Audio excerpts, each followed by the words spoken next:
నమస్తే అండి. ఈరోజు మాసం అంటే ఏంటి అనే విషయాన్ని ఈరోజు ఈ వీడియోలో ఇప్పుడు తెలుసుకుందాం. మాసం అంటే నెల. అయితే మనం ఉపయోగించే జనవరి, ఫిబ్రవరి వంటి ఇంగ్లీష్ నెలలు కాదు.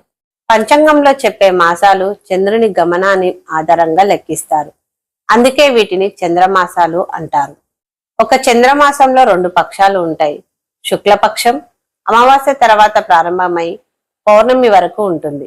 కృష్ణపక్షం పౌర్ణమి తర్వాత ప్రారంభమై అమావాస్య వరకు ఉంటుంది. ఈ 2 పక్షాలు కలిపితే ఒక మాసం అవుతుంది. తెలుగు పంచాంగంలో 12 మాసాలు. అవి ఏంటనేది ఇప్పుడు చెప్తాం. చైత్రమాసం, వైశాఖ మాసం, జ్యేష్ఠ మాసం, ఆషాఢ మాసం, శ్రావణ మాసం, భాద్రపద మాసం, ఆశ్విజ మాసం, కార్తీక మాసం, మార్గశిర మాసం, పుష్యమాసం, మాఘమాసం, ఫాల్గుణ మాసం. ప్రతి మాసానికి ప్రత్యేకమైన ప్రాముఖ్యత ఉంటుంది. చైత్ర మాసంలో తెలుగు నూతన సంవత్సరం ఉగాది ప్రారంభం అవుతుంది. శ్రావణ మాసంలో శివుడు, లక్ష్మీదేవి ఆరాధన ఎంతో పవిత్రమైనది.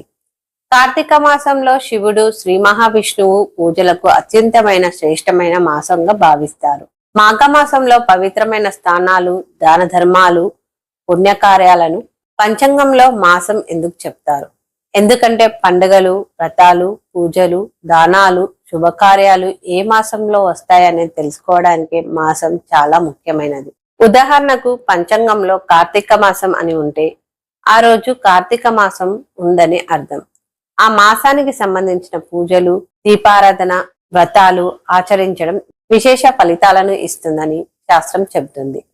అందుకే ప్రతిరోజు పంచాంగంలో మాసాన్ని కూడా తప్పకుండా చెప్తారు. ఈ వీడియో కానీ మీకు నచ్చితే తప్పకుండా లైక్ చేయండి, హైప్ చేయండి, కామెంట్ చేయండి, షేర్ చేయండి.